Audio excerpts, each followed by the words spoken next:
Hey guys, welcome back to The Interceptor. We are here with the first war of Season 50 and the brand new auto block evade meta. And sometimes you just need a war to slap you across the face, and despite how well you've been playing and how good you think you are, the game just needs to remind you that you absolutely suck. And this is that war for me. Because I'm only going to die once. I probably deserve to die about 3 times. I'm going to play so poorly, so badly, that I finished recording and I actually thought to myself, what is wrong with you?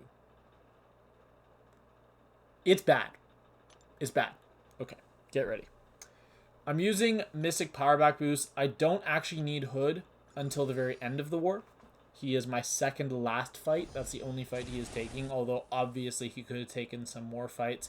He could have taken Mantis, and he could have taken Absorbing Man, but the reason that I used someone else for those fights is because Hood does not have a synergy here. But we don't have any tactic attackers, and we're taking 3 tactic defenders this war. So first up, we have Kate versus Shocker. This is a good matchup if you actually have a good strat, but I suck, right? So I do know the matchup of Kate versus Shocker, and I do know that the passive stun gets reduced by Shocker's abilities. So what you have to do instead of going in for a medium is you have to land a you have to whiff a light attack. And then, but there he evaded my counter evade, unfortunately, so I don't get a stun. Here I'm going to throw my L1. I got lucky that L1 actually landed because it should not have landed, because I trusted the stun, but I should have baited a heavy instead, because special attacks cannot be auto blocked or evaded. It's only medium and light attacks, and then during the evade phase, heavy attacks have a small chance also. Here, I genuinely don't have an explanation for me throwing that L1. I think my brain is so used to having crushed on the defender that it just turned off. And yeah, we're taking hits again. We get an L1 off here. This is actually going to finish him off. But oh god. That fight was not pretty. It doesn't get much better. So hold on. The next 3 fights, actually, to give myself some credit, the next 3 fights are beautiful. There are no mistakes made in the next 3 fights. They're all fast and easy, clean fights. But then we're going to have a couple stinkers after that one. So here, Absorbing Man. I was told I could use whoever I wanted. Kate is a little bit sketchy for Absorbing Man because I think it's his L2 that removes cold snaps because he becomes immune to it if he throws the L2 in magma form. So the matchup is absolutely doable with Kate if you just bait L1 because you're going to outdamage the healing. But Torch, I need Torch for my last fight of this war, and I just figured it's Torch versus a Mystic. Pre-fight or not, it doesn't matter. And yeah, that's a 30-second fight. Very, very easy. I end with full health. Section 2 is absolutely beautiful. I literally could not have done a single thing better in either of these fights. They are really nice, clean fights. I've noticed the changes with adding pre-fights and the fact that you are not required to switch to the champion while adding the pre-fight, and I understand the point. The point is, if you're using White Magneto and you want to add the pre-fight, you don't have to switch to him, slightly risking you accidentally entering the fight with the wrong champion. But the thing is that by doing that, they've actually made that problem worse, because that was happening so rarely that it was not really a problem, and they made it a problem because now we see people instinctively going for the pre-fight and then just assuming they're on the correct champion. For example, someone like Torch or someone like Kate Bishop, who applied their own pre-fights that only affect themselves as attackers. And I am deathly afraid that is going to happen to me as well. Here, I'm going to let Mantis throw the L1 because obviously the sleep is not going to activate. It is nowhere near activation when he goes down.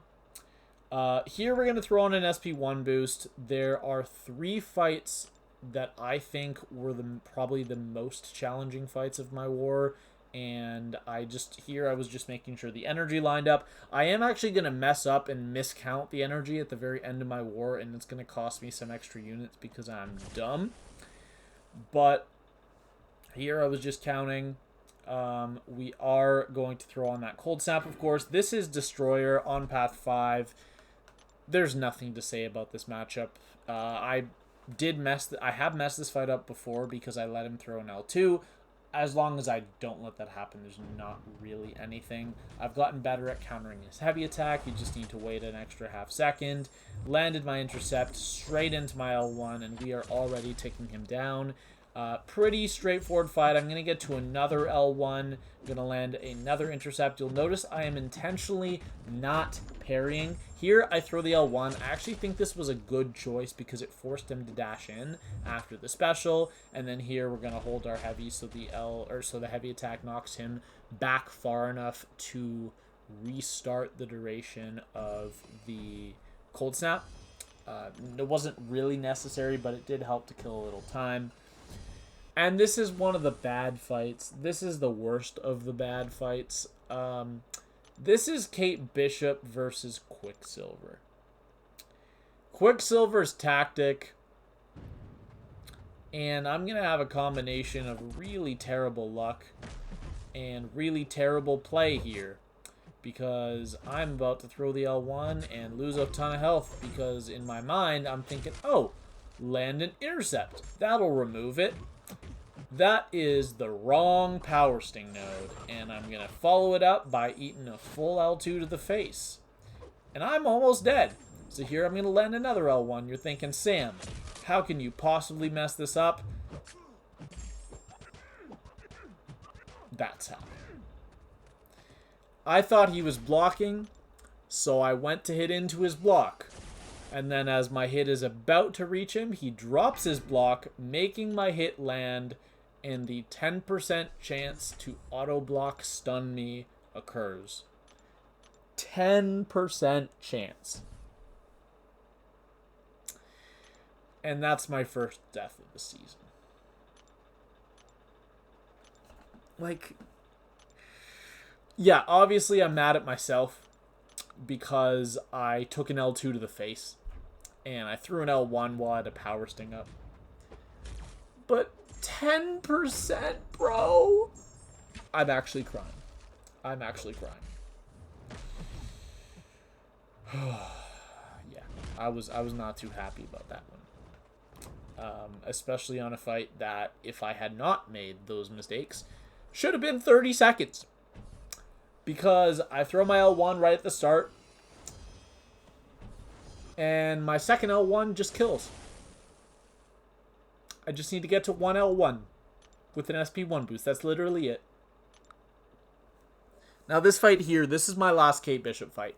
If I were doing this matchup normally, I would play this differently. I would go L1 first, and then I would save for an L2, because landing 2 special attacks, there that was really nice. There I was trying to hit into the block, and he went for an intercept. Here, I get rooted. I'm not too worried about the root. The reason I'm not worried about the root is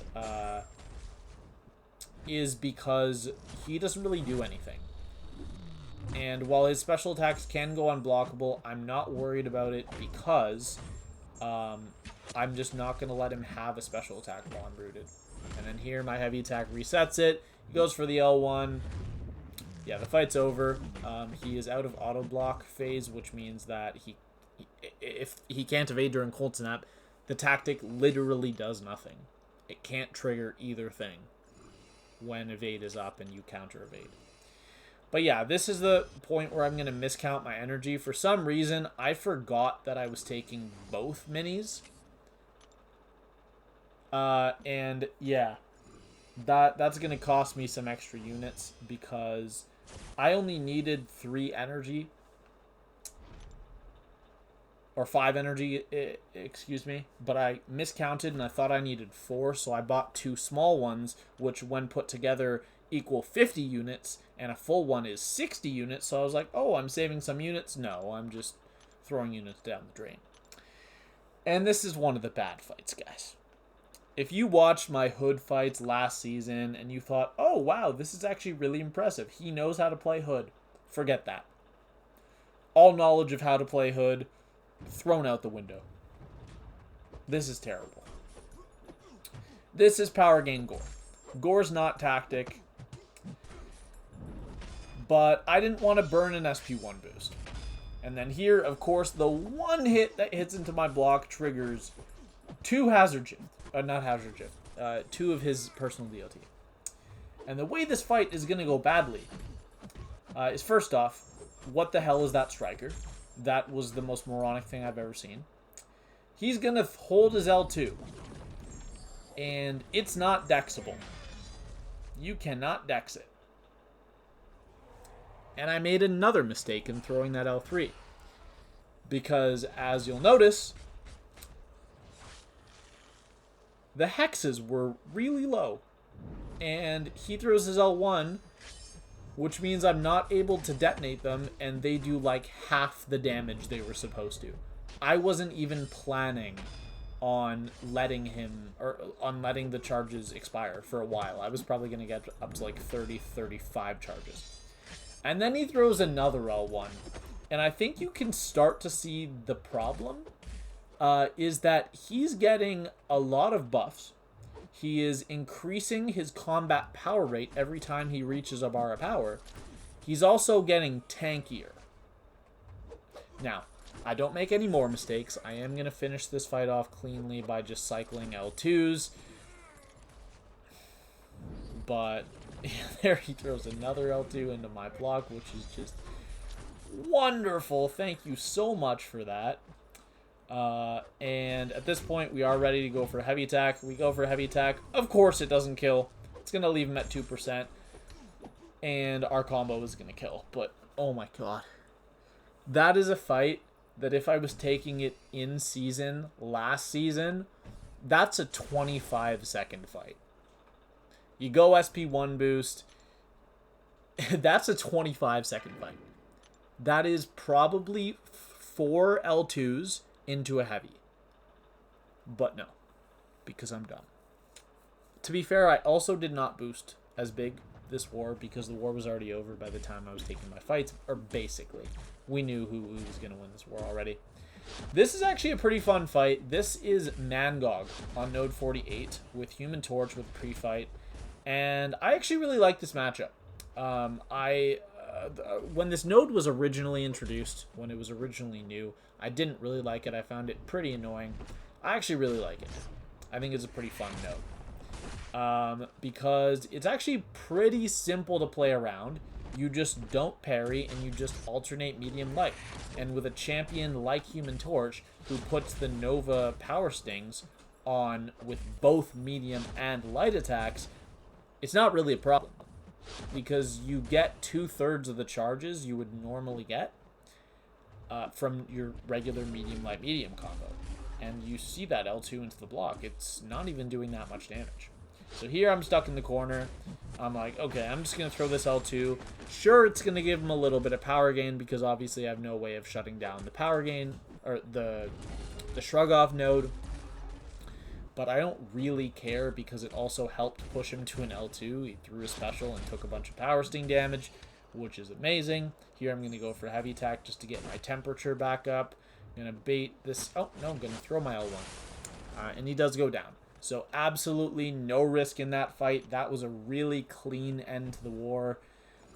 We did end up using crossbones for this boss, and it actually was a pretty nice fight. Looks like crossbones going to be pretty good for this tactic, but I'd been playing so well heading into this war. I started off last season not very well, and then in the last 8 wars, I only died once, which I believe was in War 6. And then Sorry, no, it was in War 7. And then since then, I was on a 41 fight Deathless streak. Yeah, we're just going to throw that in the garbage. Heading into a new tactic, we're just going to throw that Deathless streak into the garbage. Obviously in War 1. Lots of fun. So, we won this war. We won this war by a lot. The final score was something like 9-70. And when you factor out, or when you factor in the fact that some of the deaths don't count, they actually lost 56 attack bonus, so the final score was exactly 56-9. We won this. It was a bit of a mismatch. We beat them early on in the war. They had just died, like, already in their first 60 or 70 fights. They died more than they knew we were going to the entire war, so they just gave up and probably stopped boosting, honestly, or just stopped caring as much, and when that happens, you start dying more. So we are going to start off this season 1-0, and my death total is at 1. Amazing. And my PSR is at 7 out of 8 fights soloed, or 88%. The lowest solo rate I've seen in a very long time on my channel, because it's actually a very rare thing for me to die in War 1. I know it's kind of been like a meme for other creators. I think there's is it Fintech? I think like 3 or 4 seasons in a row he died in War 1, and then he didn't die again the rest of the season, or something like that. Maybe it wasn't Fintech. Maybe I'm thinking of someone else, but there was someone I know for a fact, like a big YouTuber who had just the War 1 curse, and every season they would die in the first war, and then they'd play great the rest of the season. So I guess I've inherited that curse, because it's not really anything that's happened to me very often. I think War 1, honestly, is probably the war I die in least out of the 12 wars of each given season. I usually perform best in the first war. That didn't happen today. So after my death against Quicksilver, which by the way was a dupe, they had 9 dupes on their defense. So even if they had beat us, they would have lost 27 attack bonus worth of points from defender diversity. So we would have had to die 28 times, and they die 0 times in order for them to win, to overcome that. But yeah, since that Quicksilver, we had the Fantastic, we had the Gorr, which I didn't deserve to solo, but I did, and then Mangog. So our Deathless streak is up to a whopping 3 fights, and that's going to be it for War 1. I promise War 2 is a lot better. I'm going to be recording War 3, like the actual fights, not the video. I'm going to be recording the actual fights in a couple hours, so hopefully that one goes well, but none of the fights look super scary, so I should be fine. But that's going to be all for today. I hope you all enjoyed the video, and let's get back into this, baby. Let's get back into these war videos, back into the new season. This tactic, I think, is actually pretty well designed. I think it's very balanced, and I am looking forward to it. I don't love the 5 ban system, especially because with the other bans, next season it'll become a 7 ban system, because currently the 2 perma bans are based off of last meta and don't really cross over that much with this meta. But next season, when the 2 permanent bans are the two most popular from this season, and then you get 5 on top of that, imagine a decently hard meta, but the best 7 attackers are taken out. It's going to be wild. You're going to be seeing some crazy champions being used on attack that would never ever be used on attack regularly. So that's going to be all. Hope you enjoyed. See you in the next video, guys. Bye.